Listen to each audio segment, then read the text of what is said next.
Hello student, a very good morning all of you and welcome back in my political science class once again. As you know that we will continue our chapter number 2, rights in the Indian constitutions. In the previous video we have discussed about what is the meaning and definition of right.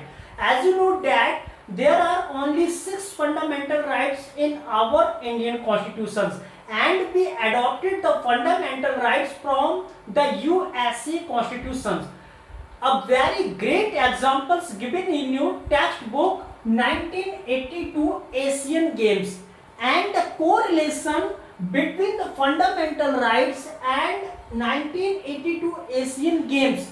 This is a very famous and knowledgeable story given in your textbook. So thus let's do the start. These are 6 types of fundamental rights and the part of 3. As you know that, sorry for disturbance, mobile थोड़ा गिर गया, गिरने के बाद camera थोड़ा loose पड़ गया. Okay, set कर लेता हूँ. ओके, तो then let's to start. Rights to equality, right to freedom and right to against exploitations, right to freedom of religion, right to freedom of religion, and cultural and educational rights, right to constitutional remedies. So then first, this is second, third, fourth, five, sorry counting यहां से है. ये topic है हमारा. Right to equality is the first right, second, third, fourth, five, six.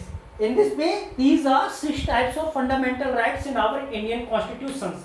And in 1978 that was the amendment of 42 amendment of our Indian constitutions, and right to property was deleted from the constitutions, and right to property became a legal right. एक कानूनी अधिकार बन गया, fundamental right से उसको निकाल दिया गया. अब in this way we have only 6 types of fundamental rights in our Indian constitutions. तो देखिएगा, मैंने कहा कि देयर आर 22 पार्ट्स और chapters in our Indian constitution, and the chapter और part number 3 which is related to fundamental rights which is situated in our Indian constitutions. तो right to equality, तो देखिएगा कॉन्स्टिट्यूशन में जो फंडामेंटल राइट्स वो article number 12 से शुरू होता है और वो 35 तक चलता है. याद रखेंगे, फंडामेंटल राइट्स किस देश के संविधान से लिए गए, तो आप कहेंगे अमेरिका के संविधान से लिए गए. पूछा जाएगा कि फंडामेंटल राइट्स कॉन्स्टिट्यूशन के किस पार्ट में है. में 22 पार्ट्स हैं, तो वो किस पार्ट में है, तो आप कहेंगे सर 3 में है, क्योंकि फर्स्ट पार्ट में यूनियन और इसके जो स्टेट्स और यूनियन टेरिटरी है उसके बारे में बताया गया है. सेकेंड पार्ट में सिटीजनशिप के बारे में बताया गया है, और थर्ड पार्ट में क्या है, ये फंडामेंटल राइट्स किस देश से लिया, अमेरिका से. किस पार्ट में, थर्ड पार्ट में. किस आर्टिकल से किस आर्टिकल तक है, तो फ्रॉम द आर्टिकल 12 to 35, 12 से 35 तक है. अब इसको हम कैसे डिवाइड करते हैं. राइट टू इक्वालिटी, समानता का अधिकार. भाई राइट टू इक्वालिटी में क्या है, यहां से अगर हम बात करते हैं 14 से 18. अब आप कहेंगे सर राइट आपने बताई 12 से, लेकिन स्टार्ट हो रहा है 14 से. बिल्कुल सही. तो याद रखेंगे 12 में जो दिया गया है बेटा, 12 में डेफिनेशन ऑफ द स्टेट्स, भी राज्य की परिभाषा बताई गई है, और 13 में इन्हीं फंडामेंटल राइट्स के लिए कुछ लीगली फैक्ट बताए गए हैं. तो हमारा जो फंडामेंटल राइट्स है वो है तो स्टार्ट 12 से, लेकिन राइट टू इक्वालिटी जो शुरू होता है वो 14 से 18. 12 और 13 में स्टेट और उसके कुछ लीगल पॉइंट बताए गए. राइट टू फ्रीडम जब 18 के बाद क्या आएगा, 19 से 22 तक राइट टू फ्रीडम.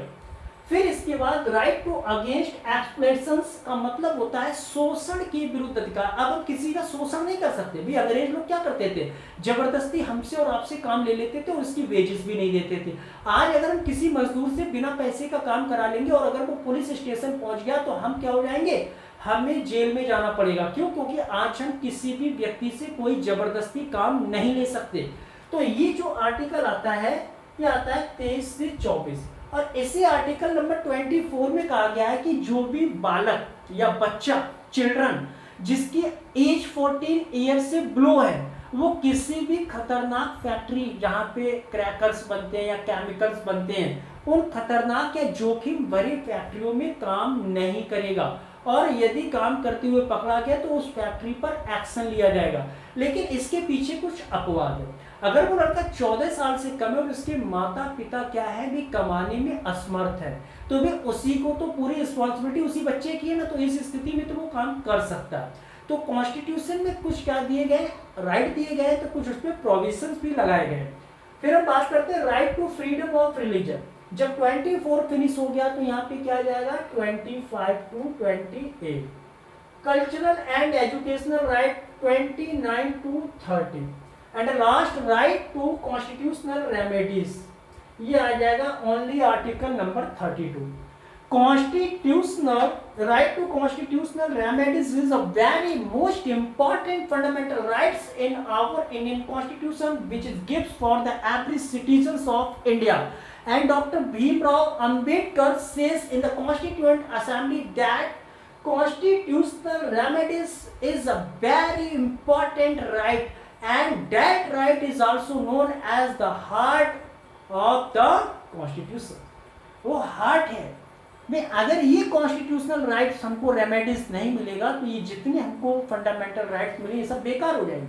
अगर कभी किसी भी गवर्नमेंट के द्वारा या किसी इंडिविजुअल पर्सन के द्वारा किसी के फंडामेंटल राइट्स को छीन लिया जाता है, हमने कहा आपको धर्म का अधिकार नहीं, आपको समानता का अधिकार नहीं, आपको स्वतंत्रता का अधिकार नहीं, तो आप इस आर्टिकल नंबर 32 जो सुप्रीम कोर्ट के लिए क्या करता है, रिट जारी करने की क्या देता है, अथॉरिटी देता है। तो यहाँ पे हम न्यायालय जाके, जुडिशरी में जाके अपने फंडामेंटल राइट्स को क्या कर सकते हैं, वापस ले सकते हैं। तो ये हमारे 6 टाइप्स के क्या है, फंडामेंटल राइट्स। स्टार्टिंग में कितने थे, आप हम मेरे चैनल पे आप टाइप करके बताएंगे। तो भाई स्टार्टिंग में 7 फंडामेंटल राइट्स है। किस फंडामेंटल राइट्स को हटाया गया, राइट टू प्रॉपर्टी को हटाया गया। At the present time, we have only 6 types of fundamental rights in our Indian Constitution, which is started from Article number 12 to 13(5). Okay, thanks for watching and see you in the next video with a new topic from the chapter number 2, rights in the Indian Constitutions. Thanks.